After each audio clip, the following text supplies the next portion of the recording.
እንደው ቅድም ሲሱም እንዳለው ግለሰብ ተኮርም እንዳይሆን ማለት ነው። እኔ አሁን አላወቅኩም ማን እንደሆነም ጌታ በሚያውቀው እንግዲህ ጌታ በሚያውቀው ብዬ አልዋሽም። ማን ይሁኑ ማንም አላውቅም። ስለዚህ ስለ የግለሰብ ጉዳይ ሳይሆን እንደ አጠቃላይ ግን ማንኛውም ሰው ብድግ ብሎ ብቻ እኔ ኦርቶዶክስ ነኝ ምናምን ስላለ ብቻ ኦርቶዶክስ ይሆናሉ አይደል? እንደዛ አይደለም የሚሆነው። ከጥንት ጀምሮ አንድ ነገር አለ የምንለው ለምሳሌ ክርስትና ከተመሰረተበት ወይም ከጀመረበት ጊዜ ጀምሮ ክርስቲያን ነኝ እያሉ የሚመጡ ግን ሐሰተኛ መምህራን መናፍቃን ከጥንትም ጀምሮ ነበሩ። ለምሳሌ ኖስቲክ መናፍቃን ክርስቲያን ነን ብለው ክሌም ሊያደርጉ ይችላሉ። ክርስቲያን ነን እያሉ ይመጣሉ። ኖስቲኮች ናቸው እኮ። ኖስቲኮች በጣም በብዙ ክህደት የተዋጡ ናቸው። የኖስቲሲዝም ወይም ግኖስቲክ እያለን የምንጠራቸው ማለት ነው። ኖስቲኮች እነሱ በጣም መናፍቃን ናቸው። የክርስቶስን ሰውነትን ለምሳሌ ሊክዱ ይችላሉ። ብድግ ብለው አይ ክርስቶስ እውነተኛ እንደኛ ያለ ስጋ የለውም፣ የብሉይ ኪዳን አምላክና የአዲስ ኪዳን አምላክ ይለያያሉ፣ እንደ አዲስ ኪዳኑ ፍቅር ነገር ሲሆን የብሉይ ኪዳኑ ጀራ እንደው ጨካኝ ነው ምናምን የሚመስል አይነት ነገር እንደዚህ አይነት የተወዘጋገበ የተሳከረ ትምህርት ይዘው ግን ክርስቲያን ነን ብለው ግን ይመጡብሃል። እና ሰው ተነስቶ ክርስቲያን ሳይሆን ክርስቲያን ነኝ ብሎ ቢመጣ እንግዲህ የመናገር ይሄ አንደበት ስለተሰጠው ብቻ ተነስቶ ክርስቲያን ነኝ እያለ ሊመጣ ይችላል። በኋላ ላይ አርዮሳውያንም ልክ እንደዚህ ይሉ ነበር። በነገራችን ላይ አርዮሳውያን ኢየሱስ ክርስቶስ ፍጡር ነው፣ የባህሪ አምላክ አይደለም። የባህሪ አምላክ አይደለም ማለት ቃል እንደመሆኑ ራሱ የተፈጠረ ነው። እግዚአብሔር መጀመሪያ ኢየሱስን ፈጥሮ ከዛ በፈጠረበት ደግሞ ሌላውን ዓለም ፈጠረ ብሎ ያስተምሩ ስለነበረ የክርስቶስን ከአባቱ ጋር ያለውን አንድነት እውነትም የገዛ የአብ ልጁ መሆኑን ስለሚክዱ ጌታ ፍጡር ነው ብሎ ያስተምሩ ነበር። ይቅር ይበለንና ማለት ነው። ግን እነዚህ አርዮሳውያን እንደዚህ ብሎ እያስተማሩ ራሱ እኛ ክርስቲያን ነን ብሎ ይመጡ ነበር። እኛ ክርስቲያን ነን። ጥንት ላይ ኖስቲኮች፣ በኋላ አርዮሳውያንም ጭምር ክርስቲያን ነን እያሉ ይመጣሉ። እና አንድ ሰው ክርስቲያን ነኝ ስላለ ብቻ ክርስቲያን ነው ማለት አይደለም። ኦርቶዶክስ ነኝ ወይም ደግሞ ማለት ነው ወይም ደግሞ ኦርቶዶክስ ነኝ ስላለ ብቻ ኦርቶዶክስ ነው ማለት አይደለም። ክርስቲያን ነኝ ኦርቶዶክስ ነኝ ብሎ ሲናገር አንከለክሎም። ግን ከፊት ለፊቱ ግን አንድ ነገር ይጨምርልን፣ አንዲት ቃል ብቻ እሷን ከጨመረልን እንሰጠዋለን። ይሄን ስም ምን የሚል ሐሰተኛ የሚል ሐሰተኛ ኦርቶዶክስ፣ ሐሰተኛ ክርስቲያን፣ ሐሰተኛ የምትለዋን ቃል ከፊቱ ከጨመረልን ዘን ስሙ ይመጥነዋል። ያኔ ካልሆነ ግን ዝም ብለህ ለራስህ ብቻ ስምን ሰጥተህ የመንቀሳቀስ ነገር ነው። ልክ የሆነ በጣም በትምህርት የራቁ በምንፍቅና ውስጥ የሚነጉዱ ሰዎች መልካቸው ጥፉ ስለሚሆን ማለት የኖርማል የፊታቸው ገጽታ እያልኩኝ ሳይሆን ከትምህርት አንጻር ማለት ነው። መልካቸው ጥፉ ስለሚሆን በስም ይደግፉታል። መልከ ጥፉን በስም ይደግፉ አይደል የሚባለው? መልከ ጥፉ ሲሆን ዝም ብለህ ግን ጸዴ ስም ለራስህ ስትሰጥ ማለት ነው። መልከ ጥፉን በስም ይደግፉ። ኦርቶዶክስ ነኝ ይላል፣ ክርስቲያን ነኝ ኖ ኦርቶዶክስ አይደላችሁም። ኦርቶዶክስ ለመሆን የሚያስፈልግ ነገር አለ። እንደውም ቅዱስ አትናቴዎስ ለአርዮሳውያን መልስን ሲመለስ ምን ይላቸዋል? እነዚህ አርዮሳውያን እኛ ክርስቲያን ነን ብለው ሲናገሩ ቅዱስ አትናቴዎስ በቁጭት አንድ የሚናገሩ ነገር አለ። እንግዲህ አርዮሳውያን ክርስቲያን መባላቸው ወይም ክርስቲያን ማለታቸውን ራሳቸውን ይቃወማል። ባይዘ ዝም ብሎ አንድ ሰው ብድግ ብሎ ክርስቲያን ማለት አይችልም። ክርስቲያን ማለታቸውን ሲቃወም ምን ይላል? ጥንት ላይ የተነሱ ምንፍቅናዎችን ያነሳል። መጀመሪያ ለምሳሌ እነ ቫለንቲኑስን ያነሳል። ኖስቲክ መናፍቃን ናቸው። ቫለንቲኑስ ተነሳ ይላል ቅዱስ አትናቴዎስ። ቫለንቲኑስ ተነሳ የስተት ትምህርትን ማስተማረ። እሺ፣ ከዚያም ቤተክርስቲያን አወገዘችው። በሳቱ የነበረው አባቶች አወገዙት፣ ተወገዘ። ቫለንቲኑስ የስተት ትምህርትን አስተማረ። ቫለንቲኑስ ካስተማራቸው ትምህርቶች ውስጥ አንዱ የዮናታን አክሊሉን ትምህርት አስተምሯል። ከመቤታችን ጌታ ስጋን አልነሳም የሚሉን። በእርግጥ ዮናታን በህይወት ስላለ ተመልሷል። ከዚህኛው ስህተቱ ጥሩ ነው። ቫለንቲኑስ ግን በህይወት በነበረበት ዘመን ጌታ ከእመቤታችን ስጋን አልነሳም። አሁን ላይ ያሉ ኦንሊ ጂሰሶች እንደሚያስተምሩት ያለ ትምህርትን ያስተምር ነበር።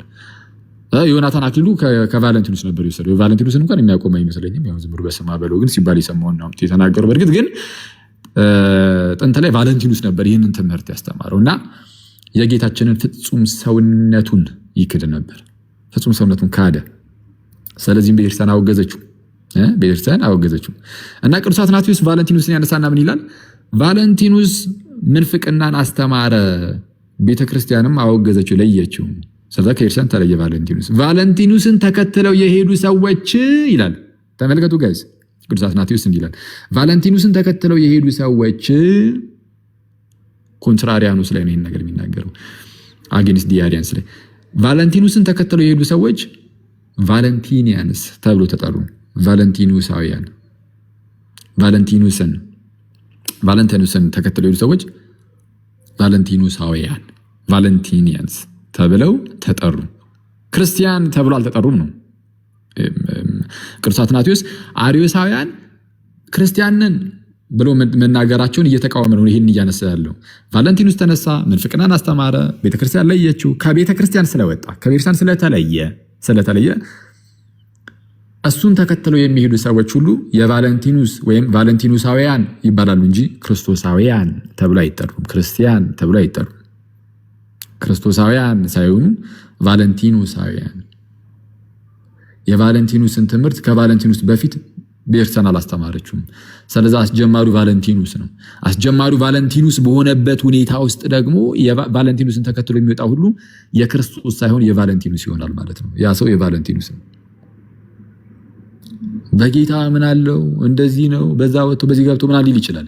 አይ እኔ ኦርቶዶክስ ነኝ በቃ ወይ እንደዚህ ክርስቲያን ምን ሊል ይችላል። ግን ነው ከቫለንቲኑስ ጋር ያለ ከክርስቶስ ጋር አይደለም ያለው። በቃ ከቫለንቲኑስ ጋር ነው። ቫለንቲኑሳውያን የሚሆነው ቫለንቲኑሳዊ ይሆናል።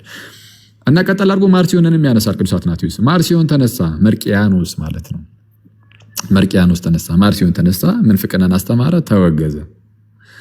ማርሲዮን ሲወገዝ እሱን ተከትለው የሄዱ ሰዎች መርቂያኖሳውያን ተባሉ፣ ማርሲዮናይትስ ተባሉ። ማርሲዮናይትስ መርቂያኖሳውያን ተብሎ ተጠሩ። ክርስቶሳውያን ግን አልተባሉም። ክርስቶሳውያን እነማን ናቸው? ከቤተ ክርስቲያን ጋር እዛው የቀጠሉ ናቸው፣ ክርስቲያን ተብለው የሚጠሩ። ይህም ኖስቲክ መናፍቅ ነው እያለ እንደዚህ መናፍቃንን ያነሳና አሪዮስ ጋር ይደርሳል። አሪዮሳውያን ጋር አሪያንስ ጋር የሚደርስና አሪዮሳውያን ጋር የሚደርስና አሪዮስ የምንፍቅና ትምህርትን አስተማረ፣ ቤተ ክርስቲያንም ለየችው፣ እለእስክንድሮስ ለየው። ከእለእስክንድሮስ ጋር የቀሩት ክርስቶሳውያን ናቸው፣ ክርስቲያን ናቸው።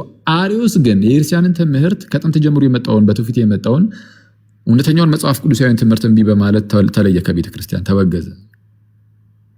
ከተለየ በኋላ አሪዮስን ተከትለው የሚሄዱ ሰዎች እነርሱ በአሪዮስ አሪዮሳውያን ተብሎ ይጠራሉ ይልና ቅዱስ አትናቴዎስ ክርስቶስን ግን ለኛ ይተውልናል ይላል። ክርስቶስን ግን ለኛ ይተውልናል። ስለዚህም ክርስቶሳውያን ሆነን እንጸናለን እኛ። የተለዩት ግን ከአሪዮስ ጋር ከሆነ አሪዮስን ከሆነ ተከትለው እየሮጡ የወጡት አሪዮሳውያን ተብሎ ነው የሚጠሩት እንጂ ክርስቲያን። እነሱ ግን ምን ይላሉ? ክርስቲያን ነን ይላሉ። ኦርቶዶክስ ነን ማለት በራሱ ኦርቶዶክስ አይደለም። አሁን ስፔሲፊካሊ አሁን ወደ ሀገራችን ልምጣና ብዙዎች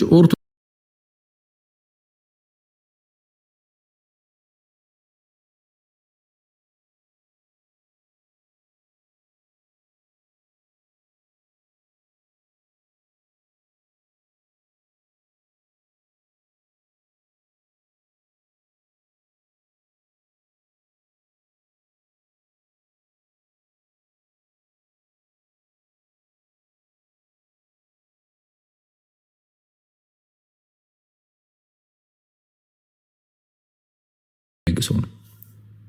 ደጋግሞ የጌታችንን ስም ይጠራ ነበር። ኢየሱስ ኢየሱስ ኢየሱስ ኢየሱስ እና ደጋግሞ የጌታችንን ስም ይጠራ ስለነበር ማለት በንግግሮች ሁሉ ውስጥ የጌታችንን ስም እያነሳ ይናገር ነበር። እንደሚዘውት ከሚሄዱት ወታደሮች ለምን ደጋግሞ እንደሚጠራ ሲጠይቁት ስሙ በልቤ ላይ ተጽፏል፣ ስሙ የጌታ ስም በልቤ ላይ ተጽፏል ይላቸው ነበር። እና ትውፊት እንደሚናገረውም ለሰማዕትነት ሄዶ ከተሰጠ በኋላ በነገራችን ላይ በሕይወት እያለ ለአንበሳ ነው የተሰጠው። እና አንበሶች እንዲህ በጌታ ስም ይሄ ምን አይነት ለጌታ መታመን ነው? ቆይ ይሄ ምን አይነት ለጌታ መታመን ነው? በሕይወት እያለ አንበሶች መጥተው ሲበሉ ማለት ነው። እዚህ ድረስ ለጌታ መታመን ለጌታ በዚህ ደረጃ መታመን ይሄ ድንቅ ነው። ልክ ቅዱስ ጳውሎስ እንደተናገረው ነው። ጌታ ስለኔ ሞቷል፣ አሁን እኔ የምኖረው ለጌታ ነው። ስለዚህ መሰጠት ካለብኝ በጌታ ጉዳይ እሰጣለሁ አይነት ነገር ማለት ነው። ስለዚህ ቅዱስ አግናጢዮስ ገባው ምኑ ሞትን ቢሆን ለእርሱ ጥቅም እንደሆነ ልክ ጳውሎስ እንደሚናገረው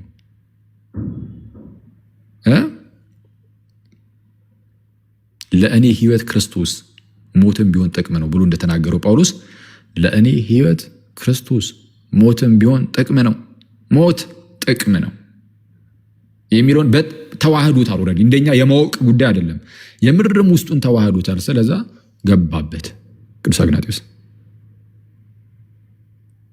ግን እንዳትረሱ ክርስቲያን ተብዬ መጠራትን አይደለም የሚሻው ይልቁንም ክርስቲያን መሆን ነው የምፈልገው ይላል እና ልክ ለአንበሶች ተሰጡ ልቡ ተገኘች ምንም ሳትሆን እና በትውፊት የመጣ ማለት ነው። እና ልቡ ለሁለት እነዛ ወታደሮች ልቤ ላይ የጌታ ስም ተጽፏል ሲል ነበረ እስቲ እንየዋ ብለው በመሳለክ ሲከፍቱት በወርቃማ ጽሑፍ ኢየሱስ የሚለው ስም በልቡ ላይ ነበረ። ያው ይሄ እንደሚራክል እንደተአምር መያዝ ትችላላችሁ።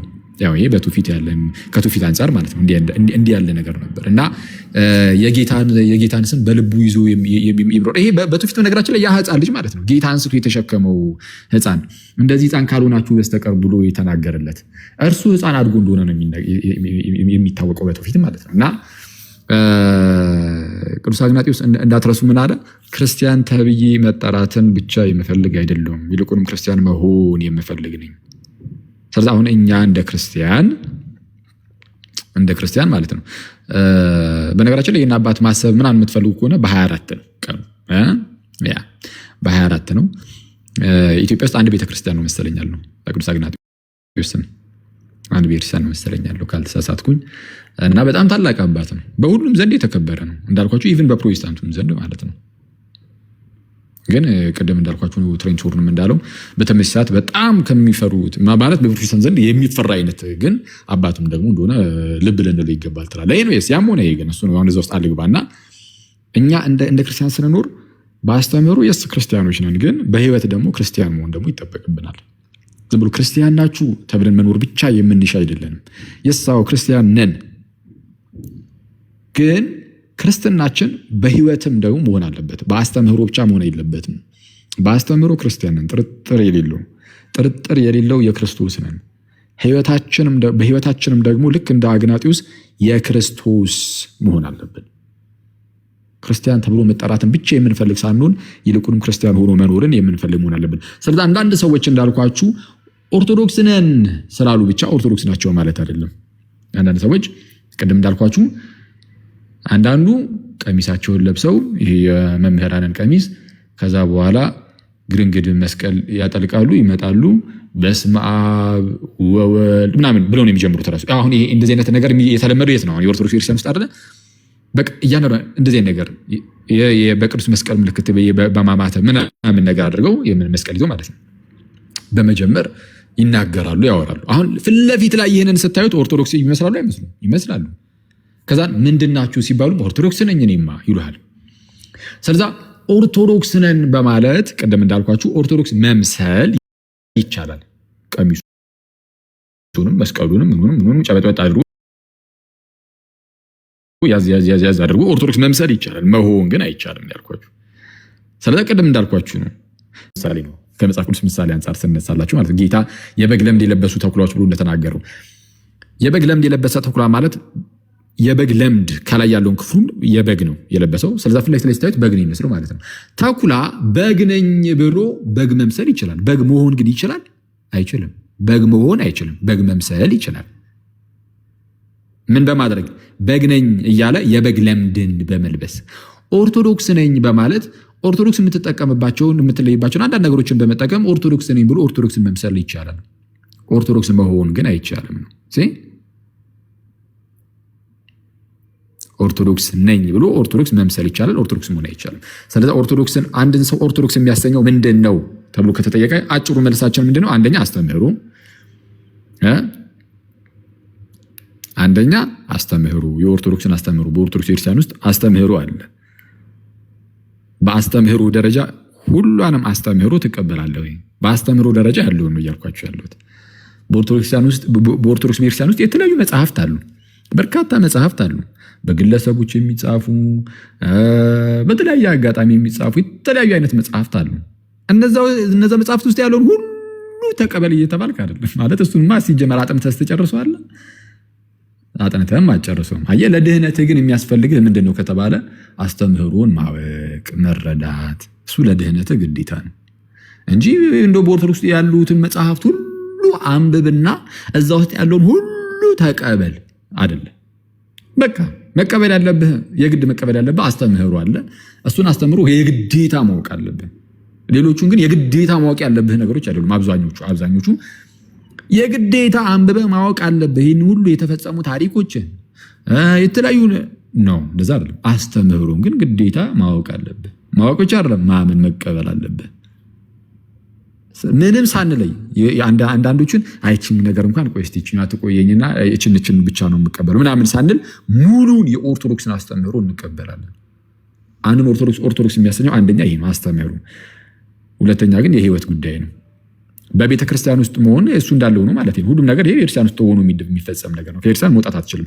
ከቤተ ክርስቲያን ወጥተህ ራሱ ነገራችን ላይ የኦርቶዶክስን አስተምህሮ ሁሉን እቀበላለሁ ብትል ኦርቶዶክስ መሆን አትችልም። ስል ከአካሉ ተለይተሃል፣ ትዕቢተኛ ነህ ማለት ነው። የኦርቶዶክስን አስተምህሮ ሙሉን የምትቀበል ከሆነ ምን ትሰራለህ? ውጭ ላይ መተህ አትገባም፣ መተህ መግባትም። ስለዚህ የኦርቶዶክስን አስተምህሮ ሙሉን መቀበል ይጠይቃል። ሁለተኛ ደግሞ የህይወት ጉዳይ ነው እንዳልኳችሁ። በህይወት ደግሞ ኦርቶዶክስ ሆኖ መኖር ያስፈልጋል፣ ክርስቲያን ሆኖ መኖር ያስፈልጋል። ሁለቱን ነገሮች ሳታሟላ ቢያንስ የመጀመሪያው ስለሆነ የመጀመሪያውን ሳታሟላ ኦርቶዶክስን ብለህ መናገር አትችልም ነው።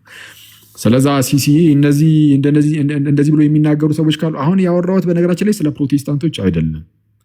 ፕሮቴስታንቶችን ነቅፌ ያወራሁት አይደለም። አሁን ያወራሁት እንዳትረሱ። ያወራሁት ማለት ብዙ ፕሮቴስታንቶች በቃ እኔ ፕሮቴስታንት ነኝ ብሎ ይመጣሉ፣ አለቅ። ከዛ በኋላ እንነጋገራለን ምናምን።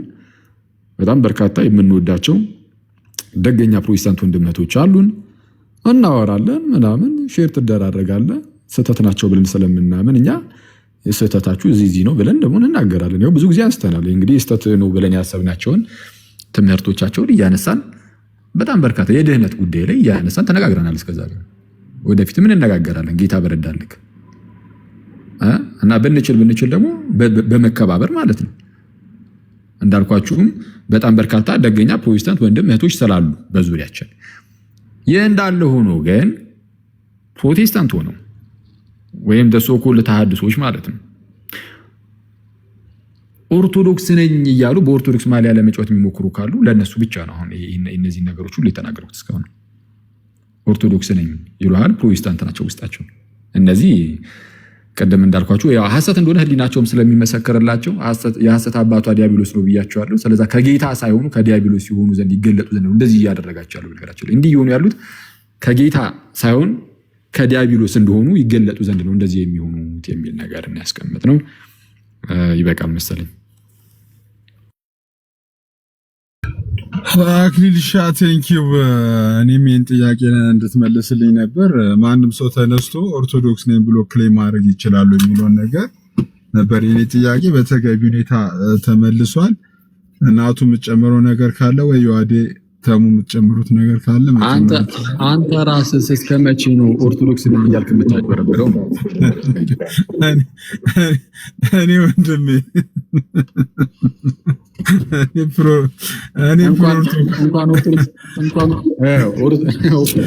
ነበር ያልሽው ኦርቶፕሮካቶ ካቶሊክም ነኝ ኦርቶዶክስም ነኝ ፕሮቴስታንት። እሺ ዶክተር ወዳጄ ነህ እንዴት ነህ? ዶክተር ወዳጄ ነህ። እሺ ዮሐዴ የምትጨምረው ነገር አለ? ዮሐዴ ወይ ናቱ አለ? መንገድ ላይ ነው። እሺ ዮሐዴስ?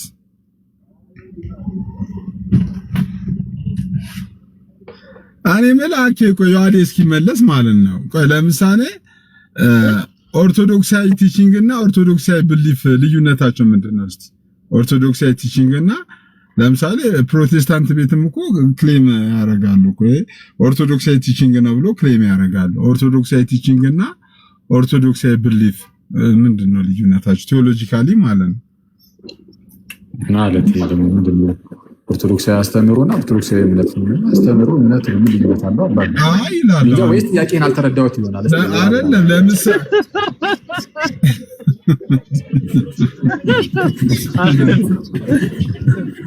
ምን ተገለፍጣለህ? ይገርም ጥያቄሽን አልተረዳሁትም መሰለኝ። ለምሳሌ የሥላሴ ትምህርት ኦርቶዶክሳዊ እና ቀጥተኛው ትምህርት ተብሎ የሚነሱ ለምሳሌ የሥላሴ ትምህርት አለ፣ የተለያዩ ትምህርቶች አሉ። እነዚህ ትምህርቶች ለምሳሌ ኦርቶዶክስ አሁን ገባ እስቲ እሺ ኩሳ እኛ መጽሐፍ ላይ አንዳንድ የፕሮቴስታንት መጽሐፍ ላይ ይሄ ትምህርት ኦርቶዶክሳዊ ቲቺንግ ነው ይባላል። ትምህርቱ ቀጥተኛ እውነተኛ ያው ትክክለኛ ትምህርት ነው ማለት ሲፈለግ ትክክለኛ ኦርቶዶክስ ነው። እሱማ ኦርቶዶክስ እሱ ምን መሰለህ ኦርቶዶክስ ቃሉ እንደ ቃሉ እኮ አይሁዳውያን እኮ ኦርቶዶክስ አይሁዳውያን የሚባሉ እኮ አሉ። የቃል ጉዳይ ብቻ ከሆነ እያለ ወይም ትምህርቱ ራሱ ቀጥተኛ ትምህርት ይሄኛው እንደዛ ለማለት ኦርቶዶክስ ሰዎች እንትን ነው። እነዚህ ሰዎች ግን ትልቁ ችግራቸው ምንድነው?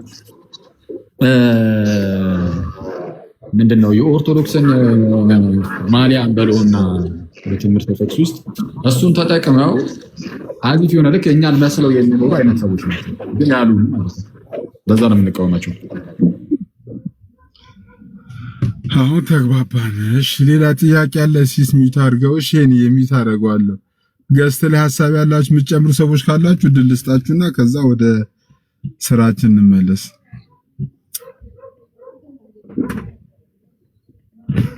ዳውን በላችሁ ሲልታላ ቆይ አንዴ እሺ እዝነት አንዴ የምትዩ ነገር አልወጣው ማረባከ እነዚህ ሁሉ ነው እንትን እያልኩ ያሉት ትናንት ይዤ የገባሁት የለም ፓፓ እሱ ነው ፍሪጅ ውስጥ አሳድሪው አሁን ላሞቁ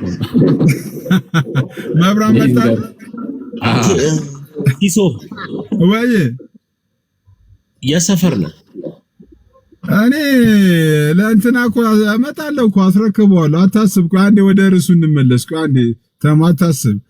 እሺ ኦኬ። እዝነት አንድ ቁጥር እየጻፈች ነበር። ቴንኪው ሲሲዬ፣ እንዴት አላችሁ? ሰላም ክርስቶስ ይብዛላችሁ። እንዴት ነሽ?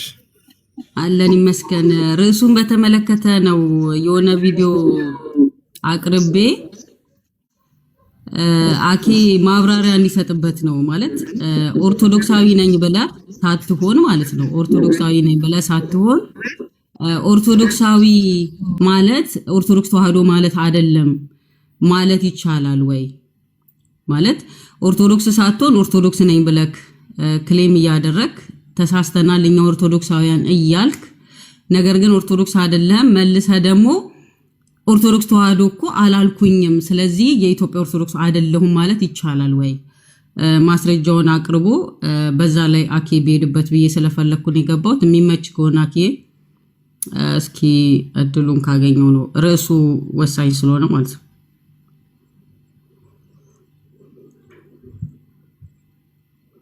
እነዚህ Thank you.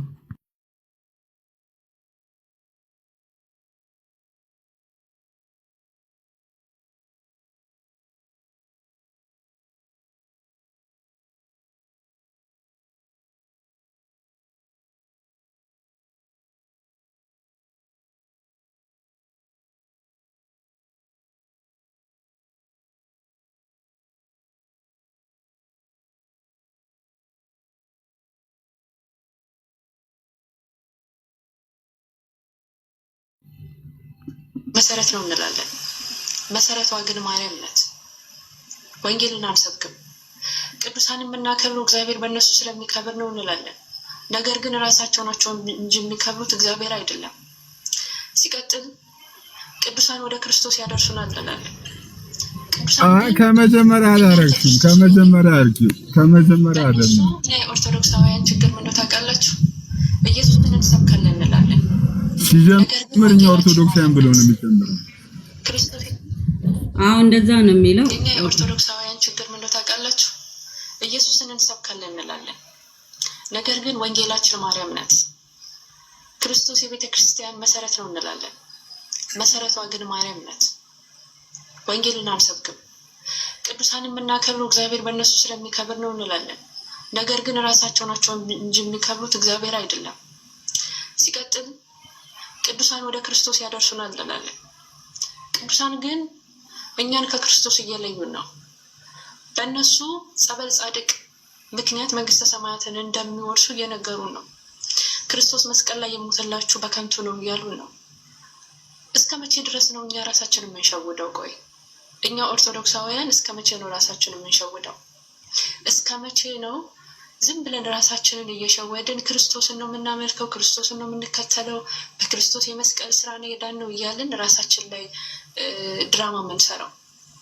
ለምንድን ነው ወደ መጽሐፍ ቅዱስ እውነት ዘወር የማንለው?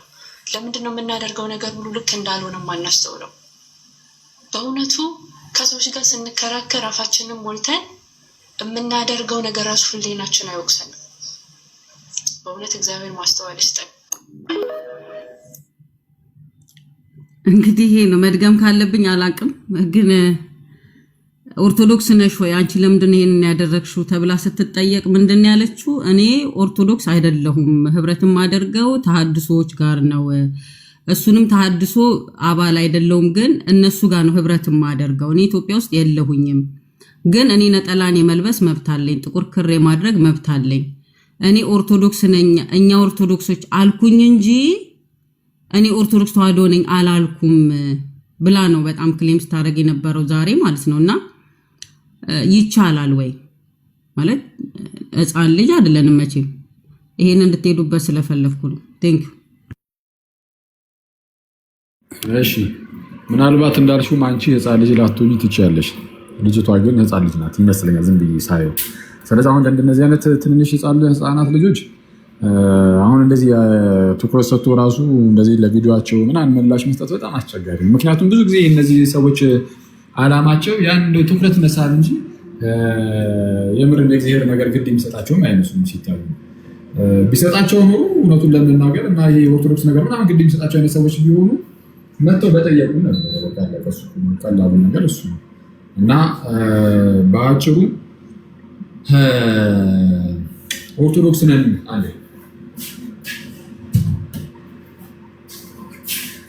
ይቅርታ ኦርቶዶክስ ነኝ እየተባለ ምንድነው እኛ ኦርቶዶክሳውያን እየተባለ ይቅርታ እኛ ኦርቶዶክሳውያን እስከ መቼ ነው እንዲህ የምንተመነለው ምናምን እየተባለ እኛ ኦርቶዶክሳውያን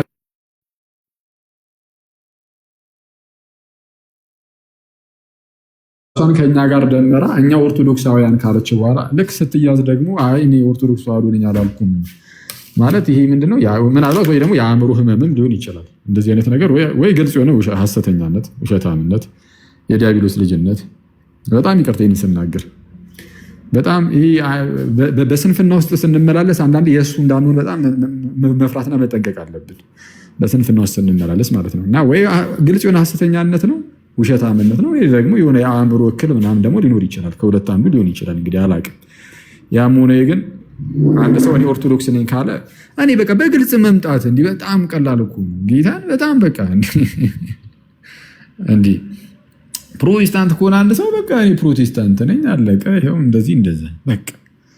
ከዛ ውጪ እኛ ኦርቶዶክሳውያን በዚህ ወጥቶ በዛ ገብቶ ያውም ተሐድሶ ጋር ህብረት አደርጋለሁ። ተሐድሶ ጋር ህብረት የሚያደርግ ኦርቶዶክስ ከመጀመሩ ነው የመጣው እና ለእነዚህ ያን አለን እንደው እውነቱን ለመናገር ትኩረት መስጠትም አያስፈልግም። እንደነዚህ ምላሽም አያስፈልጋቸውም። በራሳቸው ጊዜ እንግዲህ እንትን ይበሉ። ግን አኬ በጣም ይገርም ካለ በዚህ በፕሮቴስታንቱ ደግሞ ራሳቸውን በደንብ ፕሮቴስታንት እንደሆኑ ፕሮቴስታንትን ወክለው አስተምሮቱን የሚናገሩ በጣም ጎበዝ ተብለው ለፕሮቴስታንት መልስ ይሰጣሉ ተብለው በዙሪያዎቿ የተገኙት ስም ማንሳት ስለሌለብኝ ነው። በጣም ብዙ በጣም ሪስፔክት ማድረጋቸው የፕሮቴስታንት ወንድሞች ምንድን ያሉት ልክ ናት ነው የተባለው ማለት ነው። ማለት ለእሷ ያደረገችው ነገር እንደውም ጥሩ ስራ ነው እየሰራች ያለችው። ምንድነው ጥሩ? አንድ ፕሮቴስታንት እኔ ፕሮቴስታንት ነኝ ብሎ ነው ሲስ ራሱን ችሎ ነው ፕሮቴስታንት እንደሆነ እየተናገረ ነው እንጂ የግዴታ እኔ ኦርቶዶክስ ነኝ ብሎ ስለ ፕሮቴስታንት አውርቶ አያውቅም። ማንም አላውቅም። ኤርሚያስ ራሱን ፕሮቴስታንት አድርጎ ነው ከኦርቶዶክስ እንደወጣ አድርጎ ነው የሚያወራው። ነገር ግን በዙሪያ ያሉት ፕሮቴስታንት በጣም በቃ ማለት ሪስፔክት ማደርጋቸው ወንድሞች ራሳቸው ልክ ናት ሲሉ ምንድነው ልክ? አንድ መጽሐፍ ቅዱስን አንብቦ ለተረዳ ሰው የመጽሐፍ ቅዱስን አስተምሮ መናገር የሚችል ሰው አልተሳሳተችም እንዴት ሊባል ይችላል? ማለት ውሸት አይደለም እንዴት ልትል ትችላለህ? ምንድነው መስፈርት? መጽሐፍ ቅዱስን አንብበህ የምታብራራ ሰው፣ አስተምሮትን ትክክል ነው ብለህ የምትከተል ሰው እንዴት ነው እሱ ማስረጃ እየታየ አሁን የከፈትኩላችሁ ቪዲዮ እኛ ኦርቶዶክሳውያን ነው የሚለው። እኛ ኦርቶዶክሳውያን ኦኬ፣ እኛ ኦርቶዶክሳውያን ሚንስ ኦርቶዶክስ በቃ ሌላ ምንም ሊሆን ይችላል። በኢትዮጵያ ውስጥ ደግሞ ቅድም እንዳልከው የአይሁድ ኦርቶዶክሳዊ የሚባለውንም አንስተው ለሷ ሊሰጣት ተፈለገ ማለት ነው። ተሐድሳውያን እኛ ተሐድሳውያን ነን ብለው የማያቋትን ኦርቶዶክስ ባክ ቱ ዘ ኦሪጂን ብለው ነው የሚያወሩት። የቷ ብለህ ስትላቸው ራሱ ሊሰጡህ የማይችሉት ነገር ማለት ነው። እነሱ ራሱ ኦርቶዶክስ ነን አላሉ። ማንም ተሐድሳዊ እኔ ኦርቶዶክስ ነኝ አይልም። እኛ ከኦርቶዶክስ የወጣነን ግን ተሐድሶ ነን ብሎ ነው ራሱን የሚያወራው ማለት ነው። ግን እሷ ራሷን እኛ ኦርቶዶክሶች እያለች ቪዲዮ እየሰራች ማስረጃ እየተሰጣቸው ብዙ የፕሮቴስታንት ወንድሞች ኖ አልዋሸችም ይልካል ማለት ነው። ምንድን ነው መጽሐፍ ቅዱስ ይዛ የምትንከባከበው ውሸት ለማለት ነው። ቀጥሉ። በአጭሩ በይውልሽ አሁን እንግዲህ እንደዚህ ያሏት ወንድሞችም ካሉ እንግዲህ ያው አንቺ በደረጃ እንዳሰብሽ የማከብራቸው ምናምን ያልሻቸው አይነት ወንድሞች ምናልባትም የሆነ በቃ ምንድነው ሊሆን የሚችለው they don't worth it ማለት ነው። የሆነ ያንቺን ምንድነው ይሄ ክብር they don't deserve it ባጭሩ ዲዘርቭ ያደረጉትም ያንቺን ክብር በቃ አለቀ። አለማክበር ነው እንደዚህ አይነት ሰውን ክብር ምንድነው ክብር አለመስጠት አለማሳየት አለቀ። የመሰሉ እነሱ ራሱ በቃ የሆነ የተከበሩ የመሰሉ ብቻ ናቸው ማለት ነው። በተቻለ አቅም ከእንደዚህ አይነት ሰው መራቅ ነው የሚሻለው። በጣም እንትን ነው አሰርች ነው የሚሆን አለበለዚያ አሁን ለነዚህ መልስ እየሰጡ መኖር ማለት የሆነ በጣም አሰርች ነው የሚያደርገውና መራቅ አለቀ። አለማየት እንደነዚህ አይነት ሰዎችን እነሱ ብቻቸውን ያውሩ፣ ብቻቸውን ይሞጋገሱ፣ እንደዛ ይሻላል።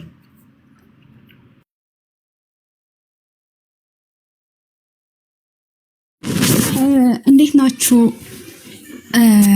ደህና ናችሁ? በዚህ አኬ እንብላ እያሉ ነው ከታች።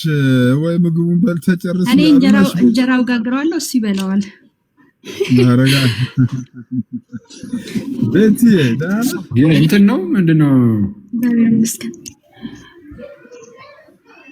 ምንድን ነበር ረሳሁት። በጌታ ስም ነቀታው እኔ እንጀራውን ጋግረዋለሁ፣ እሱ ይበላል። ደጀ ሰላም ነው። ኧረ በእናትህ ስንት የረሳሁትን ታስታውሰኝ።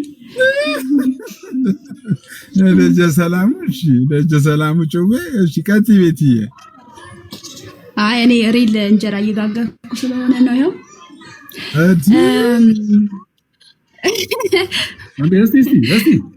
እስቲ ዙማት ምንድን ነው አይኑ ቦግ ቦግ አለ። ምንድን ነው ቤት ምንድን ነው እንዴ? ታዲያ እኔ ሌላው እንጀራ ነው እንደምጋግር። ለማንኛውም እንትን ነው አሁን የገባሁበት አንደኛው እንጀራ አይኔ የለውም አይቼዋለሁ። አክፈችው እንጀራ ዳቦ አቅርቢ እያየሁሽ ነው። በሳ እያደረግሽ ነው ለአይኑ ዝም ብለሽ ክፈችው። በእውነት ክፈችው እንዳሳየ አሁን እንዴ አራ ቪዲዮን አጥፍታ አይቷል። በሳ እያደረገችው እኮ ነው ያደርግላት። እለየዋለሁ ነው ይኸውልሽ፣ እለየዋለሁ የተበሳና ኖርማሉ እለየዋለሁ። አረ ከታች ህዝቤ ክፈችው እያለች ነው። ክፈች ነገላቂ ቂጣ ነው እንደ እያለች እኔ አሁን እንትን የምር ሌላ ነገር ተሰደኩ እንጀራ እኮ ነው። እስቲ ክፈችው ቤት ይሻላል። የምርም እንጀራ አይደለም እየተባለ አረ የዋደ ቂጣ ነው እንደ እየተባለች ነው። አይኑ አፈጣጠጡ በጣም ከባድ ነው። እንዲህ አይነት እንጀራ አቆሎ ዳቦ በስሱ ጋር ወይ ቂጣ እሷ ራሱ ስታየው ነው የደነገጠችው በቪዲዮ። አሁን ነው እንዳያየሽው ቤት ይሻሳከብት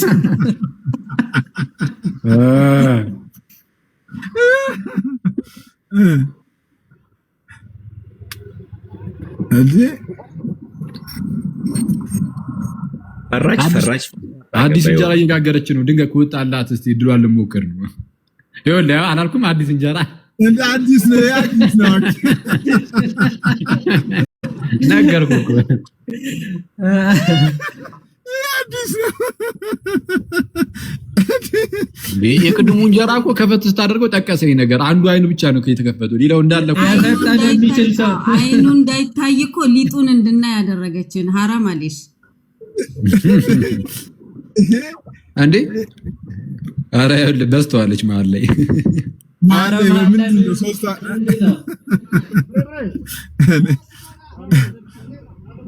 እንዴ ስሚ እዚህ ነሽ እንደ ያለሽው ወይስ እናንተ ሀገርም እዛም እንጀራ ይጋገራል? ኧረ ገብተናል። ኧረ መጣለች ሲባል ሰምቻለሁ እኔ ራሱ። ኧረ እዚህ ጋር ኧረ ከታች ከባድ ጭው ያለ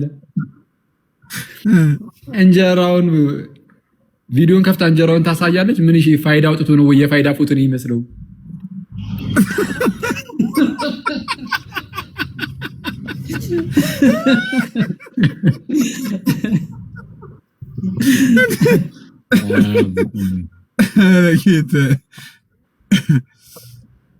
እሺ ቤትሻ ወደ ሀሳብሽ ተመለስሽ። ከእንጀራ ወደ ሀሳብሽ ቆይሽ እንዴ ጋገርኩት ላውጣው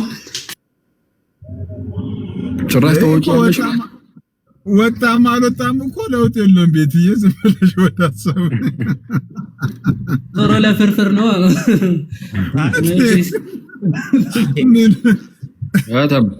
እንጀራው ሲጣቀስ እኮ አማለለኝ ያለውስ ልጅ እርፍ የት ሆነ ነው? ቤት ነኝ እወጣለሁ እንደወጣችሁ። እኔ እንኳን ትንሽ አሞኛል። አሁን ሞጣም አይባል መሰለኝ። መድኃኒት ይሽንም ታለ ያኬ በዛው ደስ ይለኛል። ምን ጠሪ ነገር ነው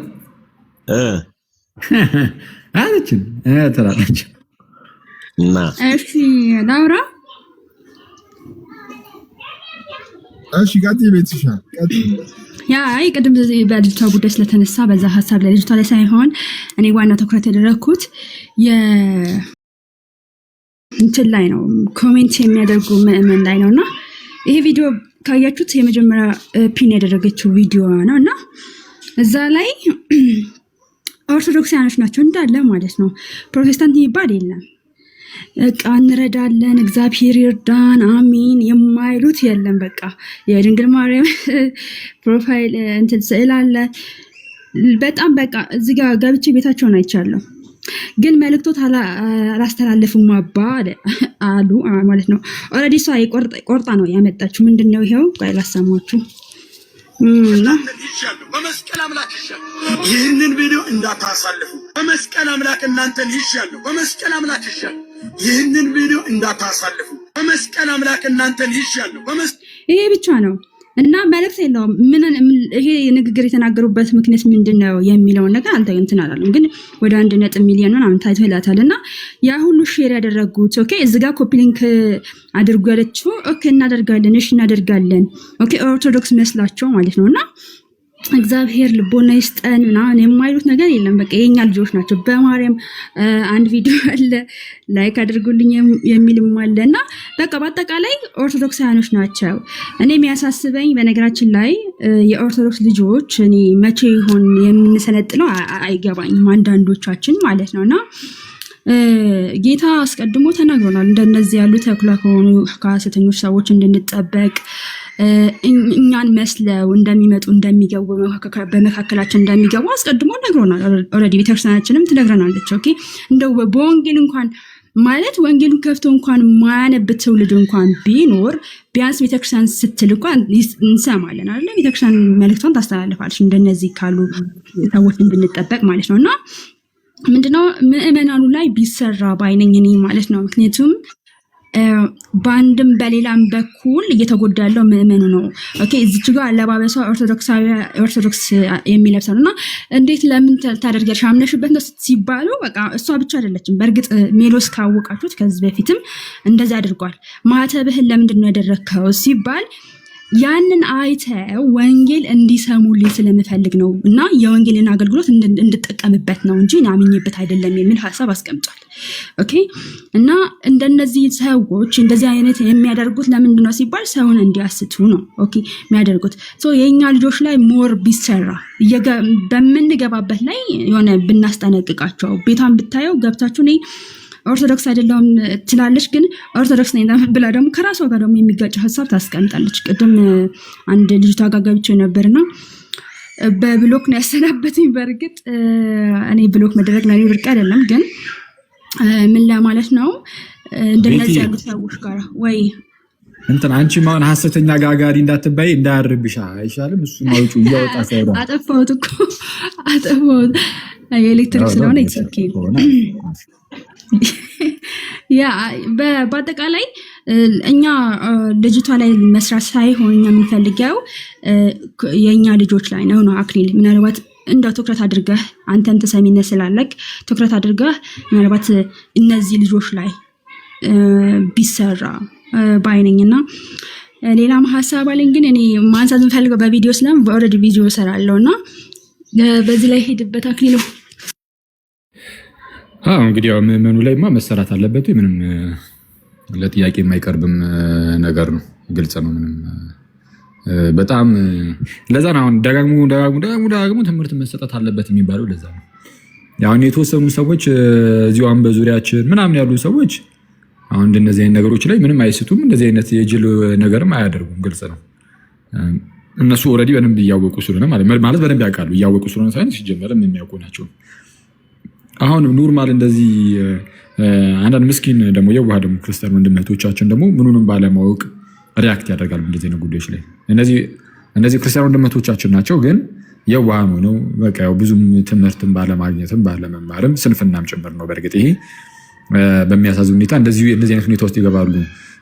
እንደውም ከታችም ሲጻፍ አይቼ ነበረ አንድ ሙስሊም መርየም እንደዚህ ሆኖ መርየም እንደዛ ሆና እንደዚህ ምናምን እያለ ዘመረ አሉ። ማን ነው ይቅርታ ምንድን ነው የሚባለው? መነዙማ ነው ምንድን ነው? መንዙማ መዝሙር ዘመረ ተብሎ ለመዝሙር ዘመረ ካልክ ለመንዙማ ምን ትላለህ? እዚህ መነዙማ ወደ ሞዘቀ ለነሺዳ ምንድን ነው ነሸደደ ምንድን ነው? እኔ እኮ አስቸጋሪ ነሸደ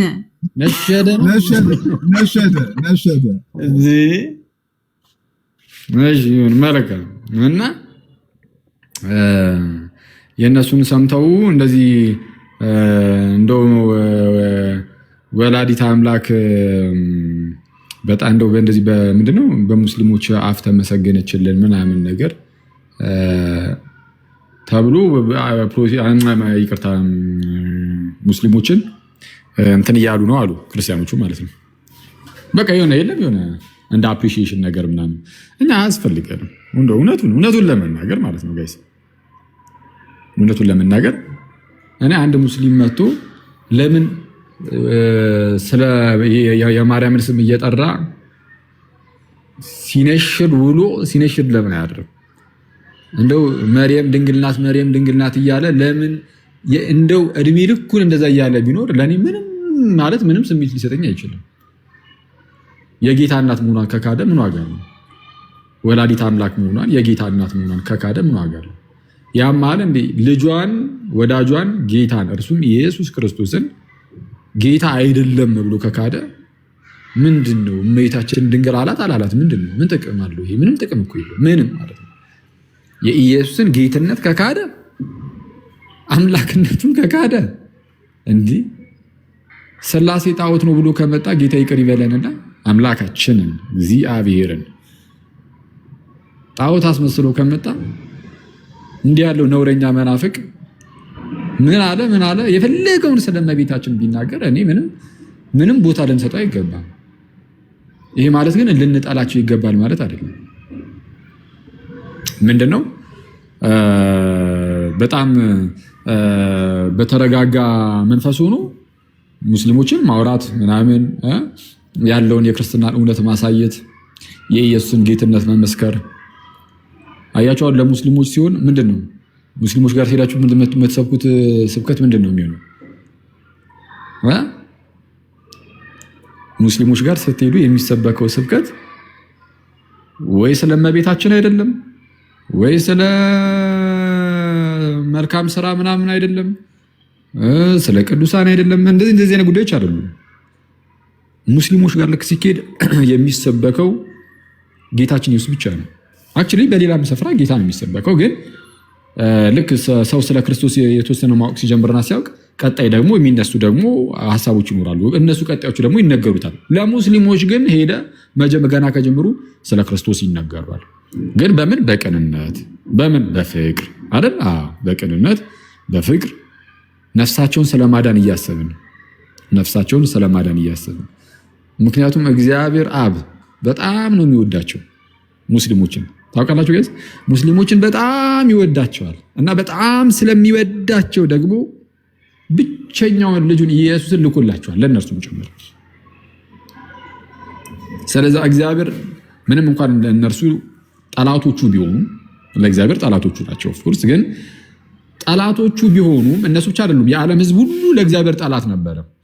ጠላቶች ሳለን ግን እግዚአብሔር በማን ተታረቀን? በልጁ ሞት ተታረቀን። ስለዚህ ምንድነው የሚሰበከው ለሙስሊሞች ሲባል ኢየሱስ እርሱ ክርስቶስ የሕያው እግዚአብሔር ልጅ እንደሆነ እርሱ በእውነትም እንደሞተ። ምክንያቱም እነርሱ ምን ብለው ይናገራሉ? ስለ ጌታችን ኢየሱስ ሲናገሩ ወማ ቀተሉ ብለው አይደል የሚናገሩት? ምን ማለት ነው? ብቻ አልሰቀሉትም አልገደሉትም ነው በአጭሩ።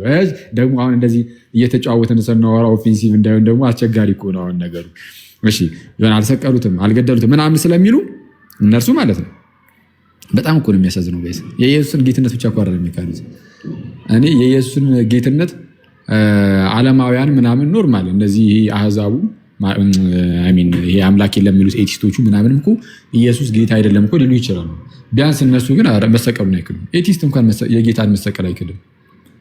ክርስትና በታሪክ ውስጥ ምንድነው የክርስቶስ መሰቀል አለመሰቀል በቤተ ክርስቲያን ውስጥ ጥያቄ ሆኖ ተነስቶ አያውቅም።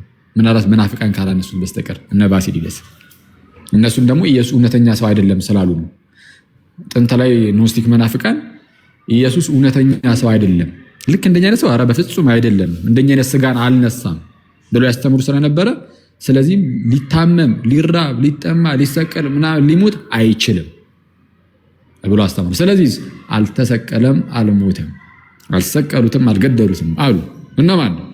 ከሙሐመድ ነቢዩ ያልኩትን ይሄ በእንትን ውስጥ አስቀምጡትና በትምህርት ጥቅስ ውስጥ ከሱም ከሙሐመድ ወደ 400 ዓመት ምናምን አካባቢ ቀደም ብለው የተነሱ እነ ባሲሊደስ ሙሐመድን የሚቀድመው ሰው አለ ማለት ነው።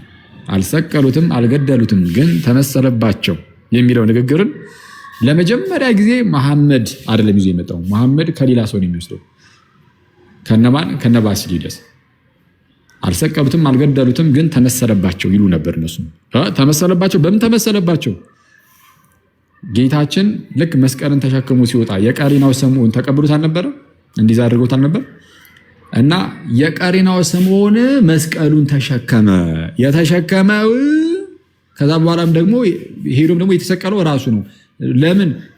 ጌታችን መልኩን ማላደረገ የቀሪናው ስምዖን ላይ መልኩን ይሄ አሁን የቀሪናው ስምዖን ሲታይ ፊቱ ማለት ነው ወደ ኢየሱስ ፊት እንደተቀየረ መልኩን ክርስቶስ እንደዛ አደረገ። የቀሪናው ስምዖንን መልክ ደግሞ ጌታችን ኢየሱስ ወደ ራሱ አመጣና መልኩን ስታዩት የኢየሱስን የቀሪናው ስምዖን ሆነ ማለት ነው። ከዛ ተሳስተው በስህተት ማለት ነው ይዘውት ሄዱ የሮማ ወታደሮች። ማንን? የቀሪናው ስምዖንን በክርስቶስ መልኩ ነው እንትን ስላለ ተሸወዱ። ሸወዳቸው ኢየሱስ ወስደው ከዛ የሰቀሉት ማንን ነው? ኢየሱስን ሳይሆን ሌላ ሰውን ነው፣ የቀሪናውን ስምዖን ነው እያሉ ያስተምሩ ነበር። ኢየሱስ ግን ዳር ሆኖ ይሳለቅባቸው ነበረ ወይም ይስቅባቸው ነበረ ይላሉ። ስለዚህ አልሰቀሉትም አልገደሉትም ግን ለነርሱ ተመሰለባቸው። አሁን ይሄ ትምህርት አሁን በሙስሊሙ አለ። ምንድነው? አልተሰቀለም አልተገደለም። ይልቁንም በሱ ቦታ አሁን አንዳንድ ሙስሊሞች ይሁዳ ነው የተሰቀለው የሚሉም አሉ። አስቸጋሪ ይሁዳ ነው። ከእናንተ መካከል የሚሰቀልልኝ እስቲ እኔን ተክቶ ማን ነው ይላል ኢየሱስ። ከዛ በኋላ ይሁዳ ይመረጣል። እዚህ ይሁዳ ሄዶ ይሰቀላል። አሁን እንደዚህ አይነት ትምህርት በእስልምና ውስጥ እንደ በእይታ ደረጃ ቢሆን ይሰጣል። ማን የተሰቀለው የሚለው ላይ ያው በአስተምህሮ ደረጃ ይሄ ነው ብለው እርግጥ አድርገው ባይናገሩም ግን መዛግብቶቻቸው አንዳንድ የኢስላሚክ ዶክመንቶች ይሄና መሰል ነገርን ያስቀምጣሉ እና ቁም ነገሩ ምንድነው ጋይስ? ቁም ነገሩ ምንድነው? ሙስሊም ወንድም እህቶቻችን እንግዲህ ሰው ናቸው። ስለዚህም የተከበሩ ናቸው ማለት ክብር እንትን እስካሉ ድረስ ክብር ሰተን በተቻለን አቅም በፍቅር ወደናቸው ልክ ጳውሎስም እውነትን በፍቅር እንዲል በፍቅር ልንሰብካቸው ልንጣላቸው ይገባል። ልንጣላቸው ይገባል። ወደ ማን? ወደ ነፍሳቸው እረኛ ወደ ጌታ ኢየሱስ። ጌታ ኢየሱስ እነርሱን ለመሰብሰብ ነው የመጣው። ስለዛ እኛ የምንገፋቸው ልንሆን አይገባም። ዝም ብለን ሙስሊሞችን ብንገፋ ከክርስቶስ እናርቃለን፣ ከእግዚአብሔር እናርቃለን። ያኔ እነሱን በገፋንበት ቅስፈት ራሳችንን ከክርስቶስ እየገፋን እንደሆነ ደግሞ ልናገር ይገባል። እግዚአብሔር ልጁን ኢየሱስን ለእነርሱም ልኮ ለመሰብሰብ ሲመጣ እጁን ሲዘረጋ ግን ደግሞ እኛ ሄደን የምንገፋቸው ከሆነ አስቸጋሪ ነው። ስለዛ ማለት ይሄ መሳደብ ምናምን አይደለም የሚያስፈልገው፣ መጣራት ነው። እንዲመጡ ክርስቶስን ማሳየት። አሁን በዚህ ሁኔታ ውስጥ ደግሞ እንዴት ይሰራል? እስልምና ላይ እንዴት ይሰራል? ፖለሚክስ ምናምን ሊሰራ ይችላል። እነሱ ጋር ያለውን ትምህርት አንስቶ ያው ይሄ እኮ ስህተት ነው፣ ይሄ ስህተት ነው፣ ይሄ እንዲህ ማለታችሁ ስህተት ነው ብሎ ማንሳት ጤናማ ነው። እሱንም ቢሆን ግን ያው በጥንቃቄ እነሱን ዝም ብሎ ብቻ በሚያናድድ መልኩ ሳይሆን ይልቁንም ኩዌስችን እንዲያደርጉ ያሉበትን ቦታ አይ ይሄ ያለንበት ቦታ ስህተት ነው እንዴ ብሎ እንዲያስቡ አይተዋል። እንዲያስቡ እንደዛ ሲያስቡ ነው ከዛ በኋላ ደግሞ የክርስትና ነገር ማየት የሚጀምሩት። ስለዛ ፖለሚክስ በጣም ጥሩ ነው፣ ትችት ማለት ነው።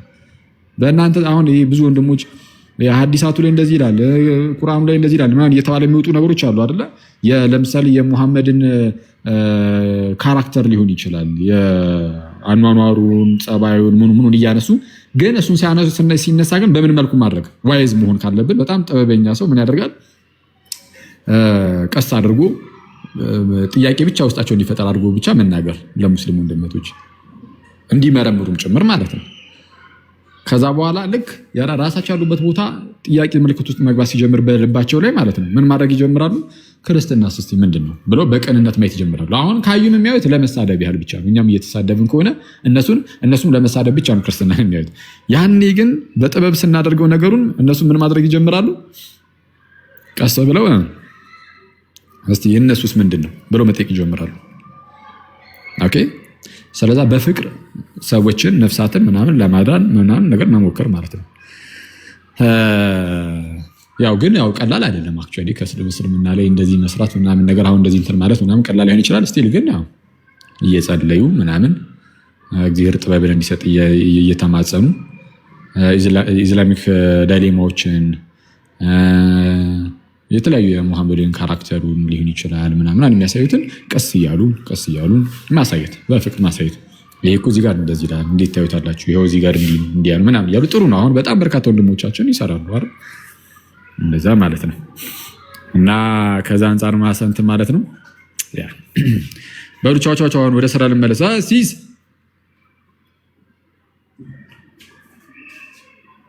ሲሶ የት አባቱ ሄደ? ግን በፊት ወየ ኧረ እባክህ ምን ልትከራከር ነው? እኔ ደግሞ ግን በፊት አይደለም ብለን ኧረ እባክህ እኔ እናንተ መከራከር የለብንም። በቃ ናችሁ ተብለናል ነን። በቃ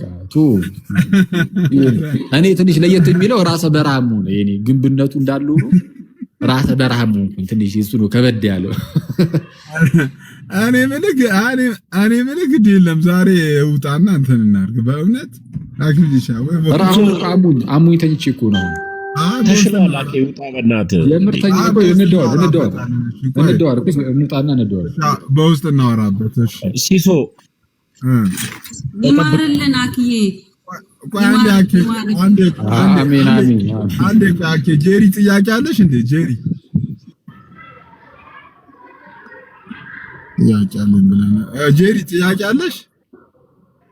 ኧረ ስቀልድ ነው ጋር ሰላም ነው። አልገባችሁም። ጄሪ እኔ ጋር ትታየኛለች። ጄሪ ሚላ እኔ ጋር ብላክ ናት። ሜቢ ኔትወርክ ከሆነ ጥቁር ነው። በቃ ሲሲ ቻው ቻው ቻው። እሺ ጥያቄ አለኝ ከቅድም ጀምሮ ስትል ስለነበር ነው። እሺ ቴንኪ ሁላችሁን በጣም እሺ ከታችን አኬ መድኃኒትን ያውቋሉ እያለ ነው። ኤኒዌይ ቴንኪው ጋይስ ቻው እና መሰግናለሁ። ወየ እስቲ እኔ ደግሞ አንተን አንድ ጥያቄ ልጠይቅ ለመውጫ እንዲሆነ። በጣም አሪፍ እሺ።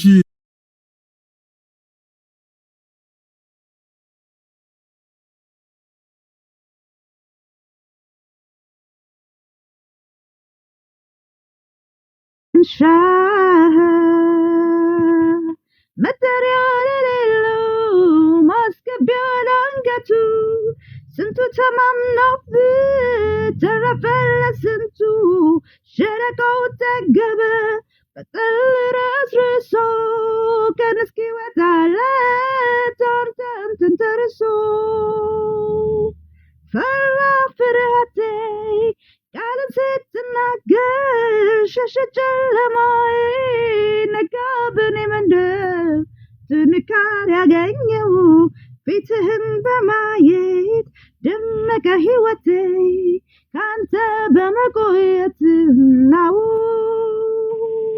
ፈራ ፍርሃቴ ቃልን ስትናገር ሸሸ ጨለማዬ ነጋ በኔ መንደር ጥንካሬ ያገኘኝ ፊትህን በማየት ደመቀ ሕይወቴ ካንተ በመቆየት ነው ከላይ ከውሽንፍር ጥላ ከሐሩሩ የጸናልኝ ቤቴ መርከብ በማዕበሉ ማይደፈር አጥር ለጎበኘኝ አውሬ ትልቅ ወገድ ባይ ማይነቀነቅ በር ያው ከላይ ከውሽንፍር ጥላ ከሐሩሩ የጸናልኝ ቤቴ መርከብ በማዕበሉ ማይደፈር አጥር ለጎመጀኝ አውሬ ትልቅ ወገድ ባይ ማይነቀነቅ በር ያው ስም ነው ነው አዎ ስም ነው አዎ አዎ ስም ነው እሰያዎ ምን ይሆናል ለጸጋው ተርፎ የተሰጠ መንገድ ጎዳናው ለእግዚአብሔር ይኸው ያለ ያየለት እንጂ የሚያልፍ የሚያገድመው አያገኘው ቃሉ እንዳለ እንደተጻፈለት የሚሆነው ምን ይሆናል የሚያልፍ የሚያገድመው አያገኘው ቃሉ እንዳለ እንደተጻፈለት ነው የሚሆነው ስም ነው አዎ አዎ ስም ነው አዎ የጸና ግንባችን አዎ ስም ነው አዎ መመኪያችን ነው ስም ነው አዎ ሃሌሉያ ነው ስም ነው አዎ ኢየሱስ ጌታ ነው። ራስኛን አይገዛንም እኛ ላይ ሰለጥንም አሜን አባ የምንልበት ጸጋ ተለቆልናል። እግዚአብሔር ይባርካችሁ ሁላችሁም ቅዱሳን። አሜን አሜን።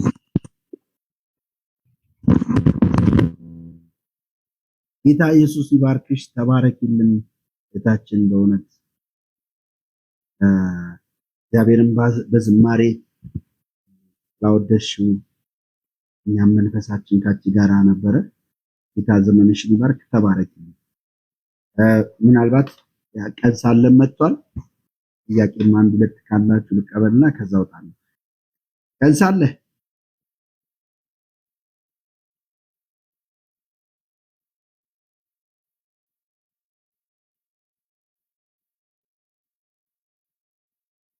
ቀን ሳለ አለ ቀን ሳለ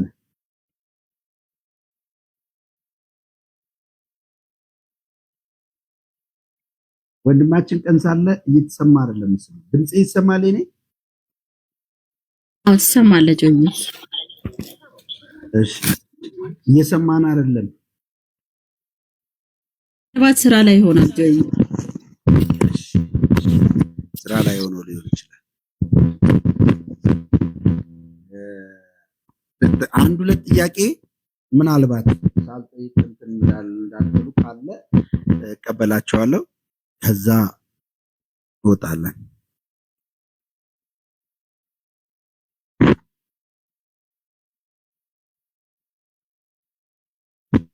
ጆዬ ጠራኸኝ እንዴ? ጠርቼ ነበር። ወይ ይቅር በለኝ። አሁን ዝማሬው ላይ ቁጭ አደረኩትና ወጥቼ ነው እንጂ ሙሉ ትምህርቱን ሰምቻለሁና ጌታ ይባርክ። ደስ ብሎኛል። ያው ብዙም እንደ ልብ ለማውራት ብዙም ባይመቸኝም ግን በደንብ ተምሬያለሁ። ተባረክ ጆዬ። ጊዜ ካለ ጥያቄ ጠይቅ ነበረ፣ ግን ከትምህርቱ ጋር የተያያዘ ስላልሆነ ነገ ጠይቃለሁ። ወይ ችግር የለም ጠይቅ እያልኩ ነበር። ጥያቄ ካላችሁ አንድ ሁለት ጥያቄ። እሺ ነበረ ጥያቄ። እሺ ትቅደም። እሺ አይ ቀጥል አንተ ከታች ናት። ኦኬ ጥያቄ ምን ነበረ? የጌታ የዘር ሐረግ ላይ ይቆጥርና መጥቶ ያው የዳዊትን ዘር ሲቆጥር ዮሴፍ ጋር ነው የሚመጣው። ለዮሴፍ ከታጨችዋ ከድንግል ማርያም ተወለደ ብሎ ነው የሚገልጸውና አሁን በስጋ አልተወለደም ከዮሴፍ እናውቃለንና፣ ስለዚህ የዳዊት ዘር የሚባለው የድንግል ማርያምን የዘር ሐረግ የት ጋ ነው የምናገኘው? የዳዊት ዘር ነው ብለን እንደዚህ ለመመለስ የምንችለው? በጣም ጥሩ። እንግዲህ ምንድነው አንደኛ በእስራኤል ባህል ይጋቡ የነበረው በነገድ ነው እና 12 ነገድ ናቸው እና ነገዶች ለምሳሌ ሌዊ ነገድ የሌዊ ልጅ ነው ሄዶ የሚያገባው።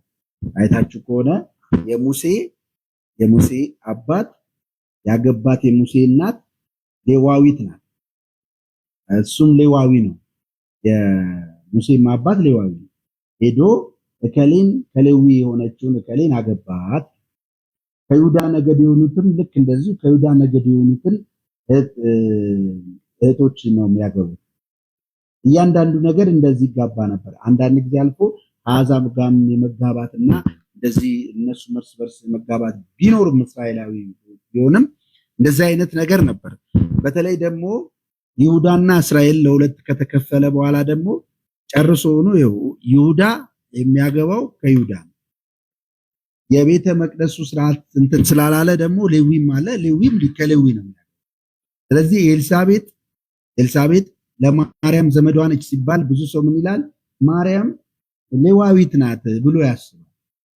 መጽሐፉ ዘመዷ ናት የሚለው እነሱ አንድ ቤተሰብ ናቸው፣ የአንድ አባት የአብርሃም ልጆች ናቸው። መታወቅ ያለበት።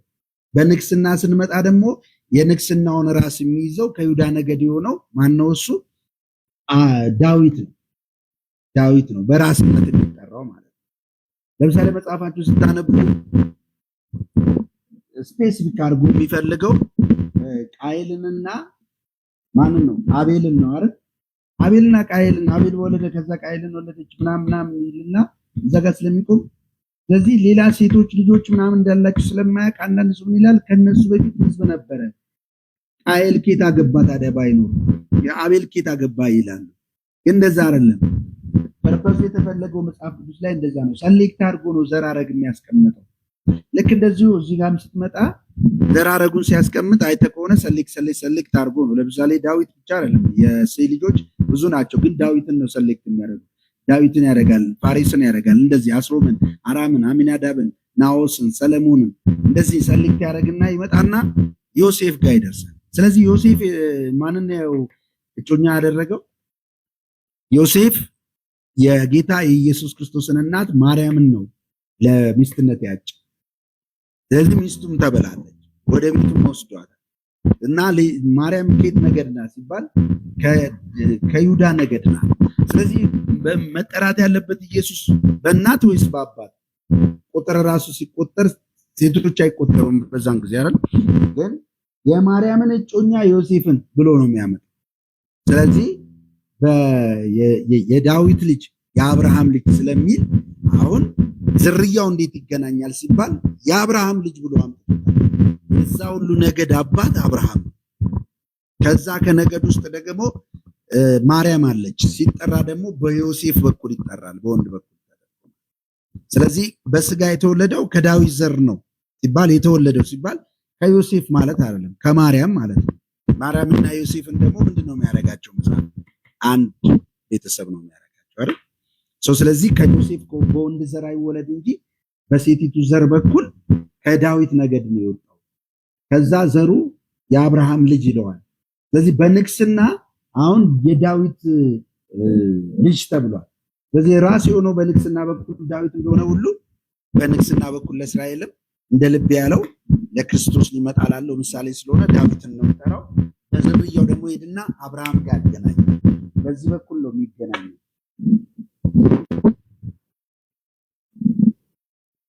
ስለዚህ ማለት አሁን በካህናት ሕግ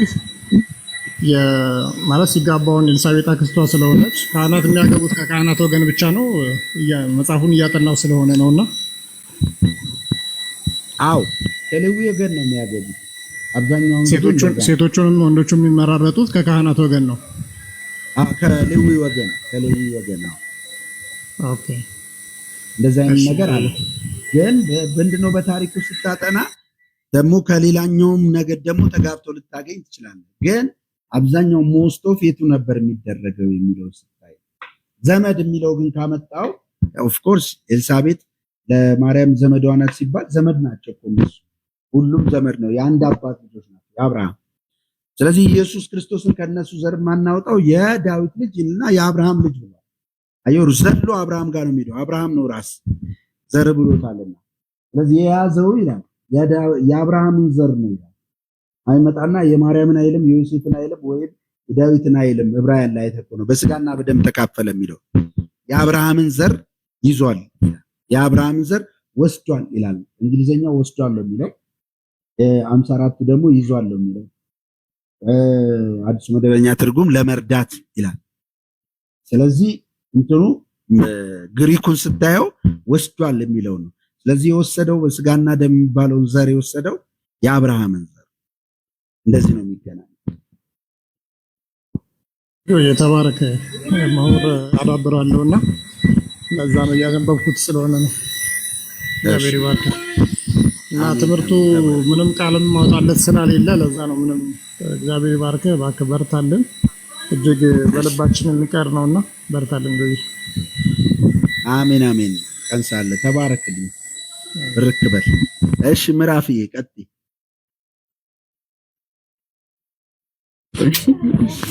እሺ ጆይ አንደኛ ቆሮንቶስ ላይ ምዕራፍ 13 ቁጥር 9 ላይ ማለት ነው ከእውቀትም ከፍለን እናውቃለን ከትንቢትም ከፍለን እንናገራለን ይልና ፍጹም የሆነው ሲመጣ ግን ተከፍሎ የነበረው ይሻራል ይላል። ተከፍሎ የነበረው ማለት የተከፈለልን ነው ወይስ ከፍለን እናውቃለን የተባለው ነው የሚሻረው? እውቀትሽ ለምሳሌ ተከፈለ ነው አይደል? ያ የተከፈለ እውቀትሽ ይሻርና ራስሽ የታወቅሽበት ያለ ነገር እስክታቂ ድረስ ኦሬዲ ያኛውን ያለማወቅ ውስን እውቀትሽ ተሻረ ይባላል። የልጅነት ጸባይ ሽሬዋለሁ ሲል የልጅነት ጸባይ አለ፣ የልጅነት ንግግር አለ፣ አስተሳሰብ አለ። ያ ይሻርና የተሻለ የበሰለ ማቹሪቲ ያለው አስተሳሰብ ላይ ማቹሪቲ ያለው ንግግር ላይ ትመጫለሽ አይደል? ለምሳሌ ባባ ዳዳ ምናምን ከሚል ንግግር ቋንቋችን ጥርት ወደሚል አሁን እንደምንግባባበት መተናል። ዳዳና ባባ ተሽሯል። ግልጽ ነው።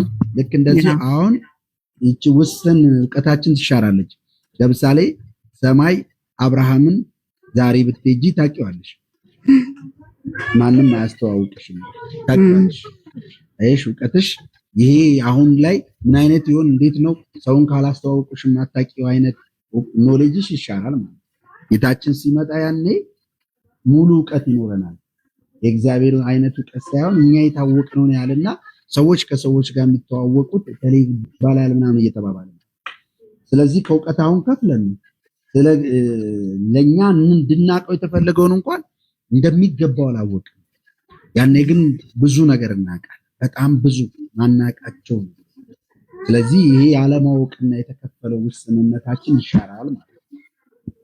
ኦኬ እሺ፣ አመሰግናለሁ። ተባረክ። ልሳን ደግሞ አትኝም እዛው ክላስ ላይ ልሳን ደግሞ ይቀራል። እላይ ነው እሱ